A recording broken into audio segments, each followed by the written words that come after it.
Salut, c'est Mathieu, le blog Transformation Physique, un blog pour ceux qui veulent encore muscler et en bonne santé. Et aujourd'hui, je vais te parler d'un livre.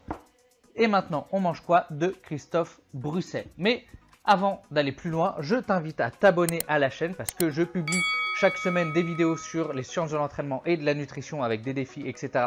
Tout un tas de choses qui concernent le sport et la musculation en général. Et bien sûr, n'oublie pas de liker la vidéo.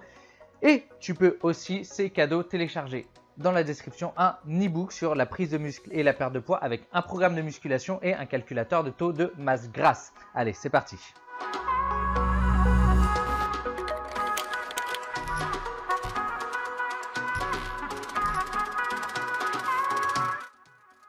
C'est pas toujours simple de savoir quoi manger, surtout que les industriels font toujours preuve d'énormément de créativité pour essayer de nous faire manger un peu leur merde. Et d'ailleurs, si tu as été voir la vidéo que j'ai faite sur ce livre, donc Vous êtes fou d'avaler ça de Christophe Brusset, donc qui est le premier livre, eh bien tu découvres dedans les dessous des industriels. Et Christophe Brusset a reçu pas mal de messages à la suite de ce livre sur, en lui posant la question de savoir du coup comment on fait pour bien sélectionner les aliments et ne pas se faire avoir par les industriels et ne pas se faire avoir surtout par leur marketing. Et c'est justement pour ça qu'il a écrit du coup « Et maintenant on mange quoi ?» et je vais te faire le résumé ici. Certaines denrées alimentaires ont vu leur production exploser. C'est le cas par exemple du poivre qui est passé d'une production de 125 000 tonnes à 280 000 tonnes entre 1998 et 2017. Et c'est notamment au Vietnam que cette production a explosé et ça représente en fait 60% de la production mondiale. Et cela est dû notamment à des avancées, si on peut appeler ça comme ça, notamment à cause des pesticides, des engrais, de la mécanisation et de la sélection des variétés. Bien sûr, ce n'est pas sans conséquences pour la santé. Alors, il existe vraiment des produits chimiques pour absolument tout, pour réguler le nombre de fruits, pour la maturation, pour rendre une plante plus résistante et éviter qu'elle ne se plie. Donc, il y en a vraiment pour tout. Et ces produits toxiques représentent à peu près 2 milliards d'euros de chiffre d'affaires rien que pour la France. Et certains producteurs même vont aller en Espagne pour se fournir dans certains produits qui sont interdits en France. Alors heureusement, en Europe, les producteurs doivent respecter la LMR, donc c'est la limite maximale de résidus. Sauf que la DGCCRF, l'organisme de la répression des fraudes, a fait une enquête et a estimé qu'environ 6% des fruits dépassent la LMR et même que 1,9% des fruits contiennent des pesticides qui sont totalement interdits en France. Le fait qu'il y ait une LMR n'est pas non plus un gage de non-toxicité, tout simplement parce que certains pesticides n'ont pas en fait de seuil de toxicité, ils sont toxiques dès le début et c'est pas forcément en fait la quantité qui fait le poison. Et si on prend l'exemple du glyphosate, il est toxique même à très basse quantité et pourtant il y a une LMR sur le glyphosate et c'est encore plus étonnant que cette LMR va varier en fonction déjà du pesticide, bon ça c'est normal, mais aussi en fonction des fruits et légumes. Donc plusieurs fruits et plusieurs légumes ne vont pas avoir la même LMR sur un même pesticide. Et il faut prendre en compte aussi que il y a rarement un seul pesticide qui est utilisé pour produire des fruits et des légumes. Donc en fait il peut y avoir une synergie entre les pesticides et ça ce n'est pas pris en compte par la LMR. Et dès que le produit est transformé, cette notion de LMR disparaît complètement. C'est la Commission européenne qui fixe cette LMR en se basant sur ce que dit l'EFSA, qui est l'autorité européenne en fait de la sécurité alimentaire. Sauf que l'EFSA se base sur quoi? Sur les analyses fournies par les producteurs de pesticides eux-mêmes. Et en plus de ça, il y a à peu près 46% des experts de l'EFSA qui ont des intérêts dans l'industrie des pesticides. Donc on a quand même vu mieux en termes d'indépendance d'une institution. Le but de l'industriel, c'est vraiment de faire le maximum d'argent. Donc lui, il va essayer de faire la qualité la plus basse acceptable. Simplement parce que s'il fait une qualité supérieure par rapport à ce qui lui est demandé, eh bien il fait de ce qu'on appelle de la surqualité. Et les industriels, pour gagner de l'argent, ils ne manquent pas d'astuces. Notamment, on a un exemple sur des ventes de salières. Donc déjà, elles étaient toutes scellées pour ne pas pouvoir être remplies après avec du sel de concurrent. Mais aussi, les trous étaient un petit peu plus grands et il y avait un petit peu plus de trous pour avoir un débit plus important au moment de mettre du sel. Ce qui fait que les salières se vident plus vite et on recommande du coup beaucoup plus de sel. Bon, tu te dis qu'il y a quand même des organismes qui sont là pour nous protéger, et effectivement c'est le cas, il y a la DGCCRF et il y a le service des douanes aussi, mais ils sont complètement débordés par rapport à la tâche qu'ils ont à effectuer, et ils dépendent aussi des décisions politiques. Dans le premier livre, on avait eu une anecdote où des produits chinois, c'était du thé qui était totalement impropre à la consommation parce qu'il dépassait, je crois que ça devait être à cause des pesticides. Et pourtant, en fait, il y avait tellement de l'eau chinoise qui était bloquée que pour ne pas se froisser avec les Chinois, finalement, les services de contrôle ont décidé d'autoriser la vente de ces lots sur le marché français.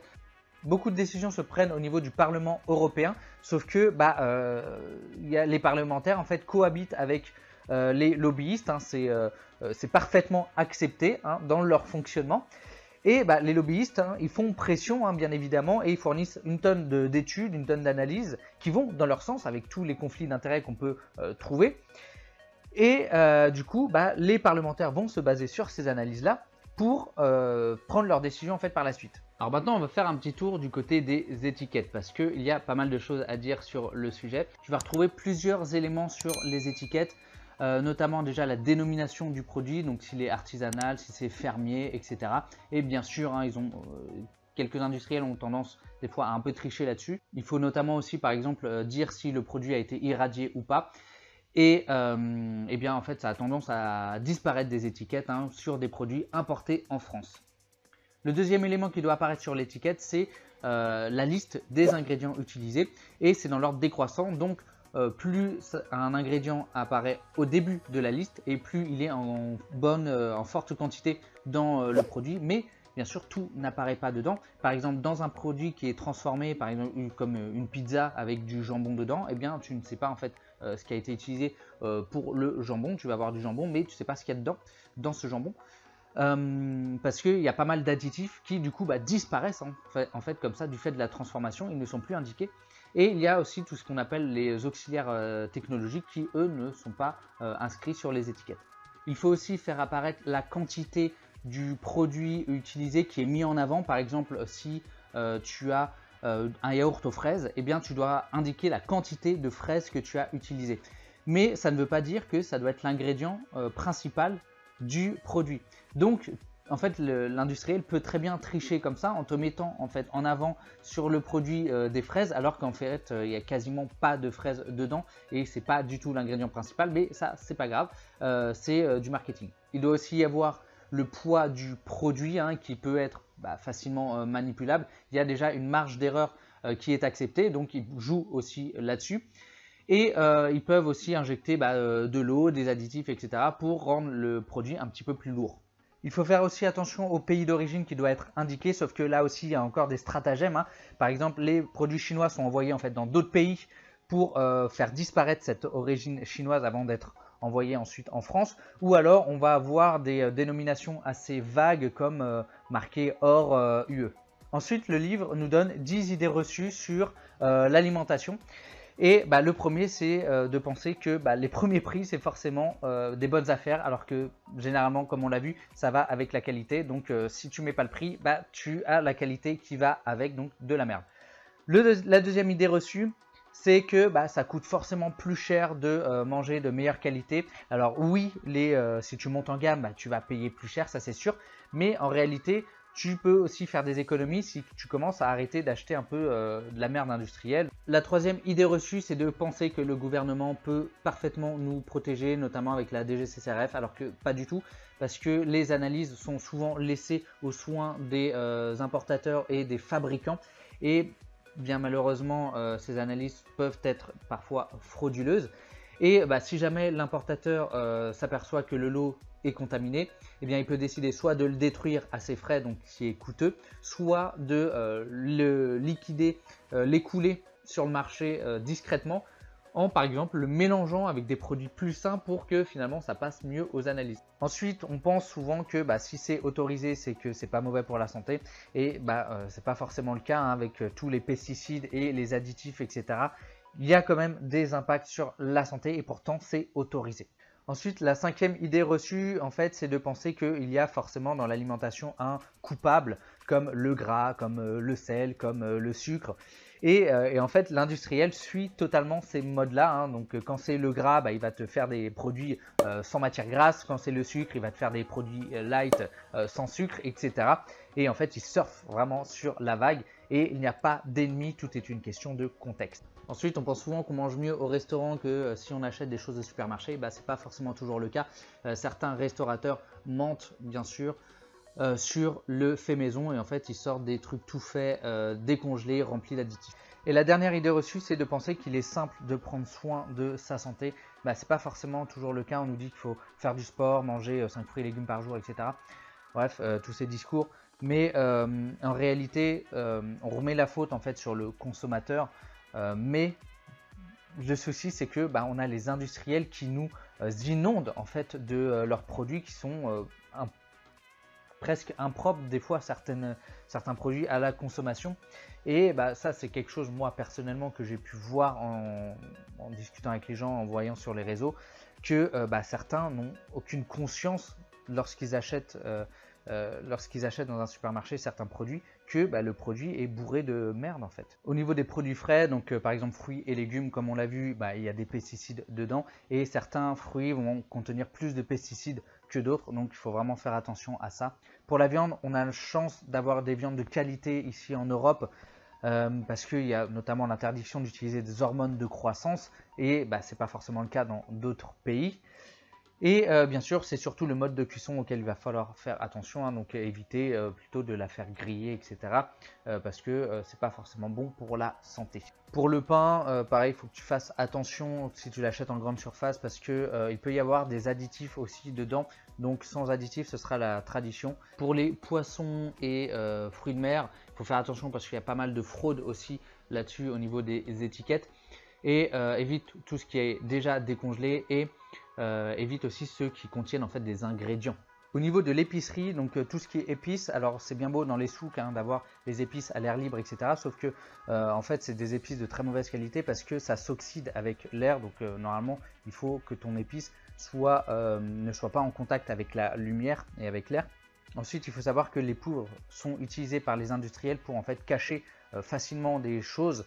Et notamment mélanger par exemple des épices qui sont pas du tout saines avec des épices qui vont être plutôt plus clean pour mieux passer les analyses et pour pouvoir écouler en fait des produits qui sont impropres à la consommation. Pour tout ce qui va être produits secs comme les pâtes, le riz, etc.